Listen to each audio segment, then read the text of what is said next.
जरूरत होगा तो स्वर्ग भी देंगे, है शासन तेरे लिए। ये प्रभु का शासन हम तक पहुंचाए ना,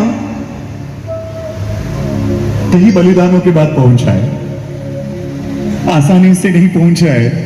2600 साल तक ये प्रभु का शासन, महावीर देव की शासन की परंपरा हम तक पहुंची। कितने बलिदानों की हारमाला सजी थी ना, तब जाकर ये प्रभु के शासन का ये दुनिया है। किस प्रकार से ये पूरा कार्यक्रम किस हिसाब से चल रहा है? बीकानेर के इतिहास में पहली बार हमारे मूर्ति पूजक समाज में 3 संघ है, तपागत श्री संघ, खरतरगत श्री संघ और पाचन श्री संघ। बीकानेर के इतिहास में पहली बार तीनों संघ मिलकर जैन एकता का परिचय देते हुए भगवान महावीर के शासन की शोभा को बढ़ाने के लिए ये आज का कार्यक्रम विशेष रूप से रखा गया है। इसमें जो हमारे चेन्नई से जो सुरेश भाई कोठारी, जिन्होंने अपने पूरे जीवन को शासन को समर्पित कर रखा है, इन्होंने अपने 2 बड़े भाई और एक बहन इनके परिवार से दीक्षित है, और हाल फिलहाल इन्होंने अपने 2 बच्चों को जिन शासन को समर्पित करके उनको दीक्षित किया है, और इन्होंने अपना सारा कारोबार बंद करके अपने जीवन यापन के कुछ पैसे रख के सारा अपना जो अर्थ था उसको समाज को समर्पित कर दिया। अब इनका एक ही कार्य है कि वो भगवान महावीर के शासन को कैसे आगे बढ़ाएं और कैसे युवाओं को तैयार करें जो कि शासन के लिए कार्य कर सके। और आज के प्रोग्राम का यही थीम है कि हमारे जैन आज भी कोई यहाँ पे दीक्षा ले रहा है क्या? नहीं, आज कोई दीक्षा नहीं ले रहा। ये दीक्षा के लिए प्रेरित करने आए हैं हमारे साधु भगवंत यहाँ पर है। और आज के प्रोग्राम का मेन थीम ही है कि आज के जो युवा हैं जो कि धर्म से थोड़े हटते जा रहे हैं, उनको वापस जिन शासन की राह पर लाना और धर्म के प्रति समर्पित होकर शासन की शोभा बढ़ाना। आपका नाम? मेरा नाम जितेंद्र कोचर।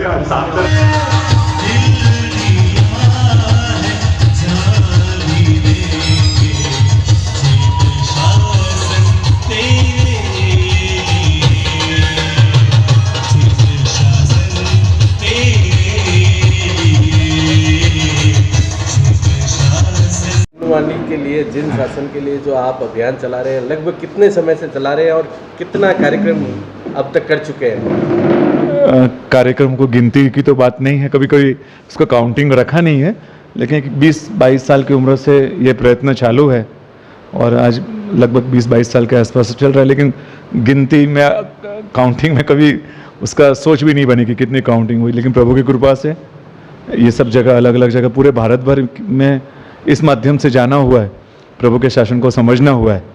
अलग अलग सोच, अलग अलग कन्याकुमारी से लेकर पंजाब तक जाना हो पाया। भारत के अलावा दक्षिण भारत में लगभग सब जगह होता है, दक्षिण भारत, पूर्व भारत, सब जगह कार्यक्रम हुए और 20-22 साल से प्रयत्न चल रहे हैं। जो आज हमारे बीकानेर में जो गैदरिंग हुई थी, हाँ, तो ये एक ऐतिहासिक कार्यक्रम था क्या? ऐसे ही सब जगह होता है या बहुत जगह? नहीं, हर एक लेवल का अलग अलग होता है। छोटे शहरों में भी जाते हैं, बड़े शहरों में भी जाते हैं, सबका अलग अलग सोच रहती है, अलग अलग तरीका रहता है। बड़े शहरों में इतनी रहती है, 5-7 हज़ार पब्लिक भी रहती है और लोग बहुत भाव से सुनते हैं, बहुत हृदय से सुनते हैं। हमें तो ये लगता है कि आप प्रॉपर ढंग से हृदय से आप बात करो। तो आज हमने देखा कार्यक्रम में जैन समाज के अलावा अन्य समाज के लोग भी आए हुए थे, तो क्या आपको ऐसा लगता है कि अन्य समाज भी इससे प्रभावित हुए? क्योंकि संस्कार की बातें हैं और जहाँ सिर्फ शासन के साथ साथ संस्कार की बातें भी होती है, और संस्कार की बातें तो सबके लिए होती है, चाहे वो कोई भी समाज हो। तो वो तो आते हैं, कई जगह मातृवंदना जैसे कार्यक्रम होता है। इस कार्यक्रम की शुरुआत आपने अपने गृह चेन्नई से की या और कहीं से शुरुआत की? हाँ, नहीं, ऐसे राजस्थान से, मेरा नेटिव तो राजस्थान है, सिरोही जिले के मोहब्बत नगर एक छोटा सा गांव है, वहाँ से मैं बिलोंग करता हूँ।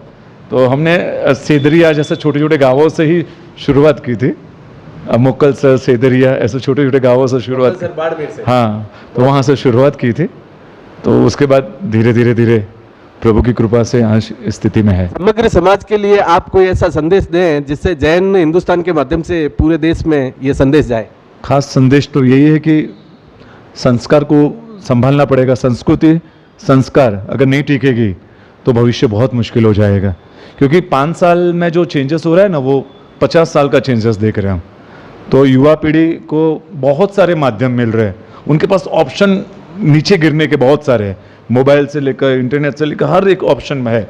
अगर उनके सामने हम ये पॉजिटिव वाली थिंग नहीं देंगे, पॉजिटिव सोच के साथ ये संस्कारों की बातें, संस्कृति की बातें, फीलिंग्स की बातें नहीं करेंगे। कोई समय था जब चाणक्य ने पूरे देश को जगाने के लिए ऐसे प्रयत्न किए थे। मुझे आज के परिप्रेक्ष्य में लग रहा है आप जैसे लोग पूरे देश में, कंपैरिजन तो वो चाणक्य थे, उनके साथ कंपैरिजन क्योंकि छोटी सी दुनिया भी नहीं है, लेकिन लगता है कि हम इस भव में आए हैं, भगवान का शासन मिला है, मनुष्य भव की प्राप्ति की है, तो कुछ ऐसा करे जाने। जब हमारी आंखें बंद हो ना, तो हम एक सेटिस्फेक्शन के साथ आंखें बंद कर पाए कि हम प्रभु के शासन के लिए, समाज के लिए कुछ कर पाए, तो वो आंखें हम शांति से बंद कर पाएंगे, ऐसा लगता है। धन्यवाद। जी जी।